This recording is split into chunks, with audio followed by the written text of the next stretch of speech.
Well, good morning, Bobcat family. Today is August 27th, 2019. I am your former Bobcat, Trent Cowan, and future meteorologist. I currently go to the University of Alabama in Huntsville, studying to be a meteorologist here in the next 3 years, hopefully. But right now, conditions about yesterday were dreary, but today should be a hair better. Weather headlines for today: cold front brings brighter conditions coming up tomorrow and for the rest of the week. So we have a cold front currently in Memphis as we speak, trucking along to the east, possibly bringing a chance of a shot at rain this afternoon and evening. Thursday should be the most beautiful day. The 7-day forecast coming up soon. So when Thursday gets around, enjoy it, soak it up because this weekend looks to be hot and muggy once again. Weekend effects from Dorian is still a big question. Me and other meteorologists are still trying to figure out because if this storm makes it into the Gulf of Mexico, which where most of our moisture comes from that brings the rain, that could affect your Labor Day weekend forecast. So let's get started here. This is the model for today. So in the red, you see today at 4 p.m. You see Lincoln County is, you can see my cursor. Lincoln County is right in the middle of the screen, right there. It's right above the Alabama state line for those of you who aren't good with their maps yet. So right now, this is a future radar prediction. Now, this is not what it's going to look like at 4 p.m. today. This just shows me that there's a threat for storms in those areas here. So that cold front could possibly trigger a few thunderstorms this afternoon and evening. If we do get more sunshine than we have right now, we could have a few stronger thunderstorms that could bring very heavy rain and frequent lightning. But if we stay cloudy all day, stay cloudy and cool, then these storms shouldn't be that big of a deal. So here's a wind map for the same exact time today at 4 p.m. And what you see is these little called wind barbs here. The direction they're pointing is the direction the winds are coming from. And when you see those southerly directions here, like right here, we have a south west wind coming out from the Gulf of Mexico. That's where our moisture comes from. And as you see here at Memphis, we have winds coming from the northwest. That's where our drier air comes from.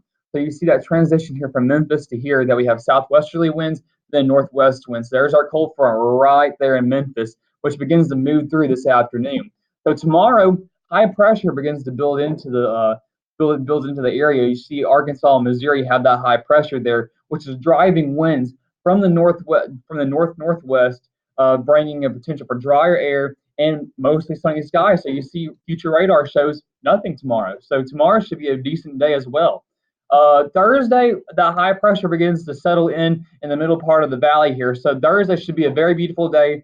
Don't be surprised if you see no clouds Thursday. Highs should stay in the upper 70s to low 80s for most of us. But again, that's something we'll have to watch as it gets closer here. But here is our big story right now. It's Tropical Storm Dorian. It is in the St. Lucian Islands in Barbados. Right here, a little island right to the left of it is Puerto Rico. Over here, if you go off the screen here, we got Florida and parts of the United States. That's the big question here is whether or not this thing holds together and makes it all the way there. If it holds together, moves away, or dies out. That's the big question right now. Right now, as of the 6 o'clock advisory from the National Hurricane Center in Florida, it's at 50 miles per hour wind speeds right now, which is still a tropical storm as we speak. Now, this is from the National Hurricane Center. This is a track. The S is mean tropical storm. Now, when we originally they were showing an H for this tropical storm, which means hurricane,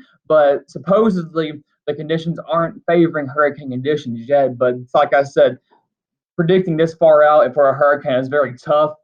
Things change. So we have 5 a.m. today. It's at the St. Lucian Islands. All the way to 2 a.m. Sunday, it's going to hit Florida according to this track here, which we know that weather changes and some model guidance has this moving all the way to the Gulf Coast, which could affect our weekend forecast into Monday and Tuesday. But right now, I'm not so confident in it that I'm going to put that in a forecast right now. But right now, here's our 7-day forecast. Scattered storms today. 50%, I'm going to go 50-50 because if we get that sunshine, we'll have a better shot at some stronger thunderstorms. But if we stay cloudy all day, I don't think all of us are going to see rain. So 81 today, due to the cloud cover, we get a little sunnier. We should get a little higher than that. Tonight, we drop down to 67, and tomorrow, I have a 20% chance of morning storms just in case that cold front actually moves through a little later than I anticipate. But partly cloudy skies with clouds decreasing through the day. Thursday, sunny 78. It might get a little hotter than that due to with new guidance now this morning. But Thursday should be a very nice day. Friday, mostly sunny. We start to get warm again as that high pressure begins to move to the east. Saturday, 10% chance of storms. Saturday, partly cloudy, 88 degrees. Sunday, Monday, your Labor Day weekend, you're off of school Monday. Woohoo. Sunday, Monday, scattered storms back to that muggy air that always causes those storms to build up. So 30% chance of storms both days, highs in the mid 80s, lows back in the mid 60s. Thank you once again, guys, for listening and for the opportunity. Thank you to Mr. Golden for giving me this opportunity. Hope everyone has a great day, great week, and God bless.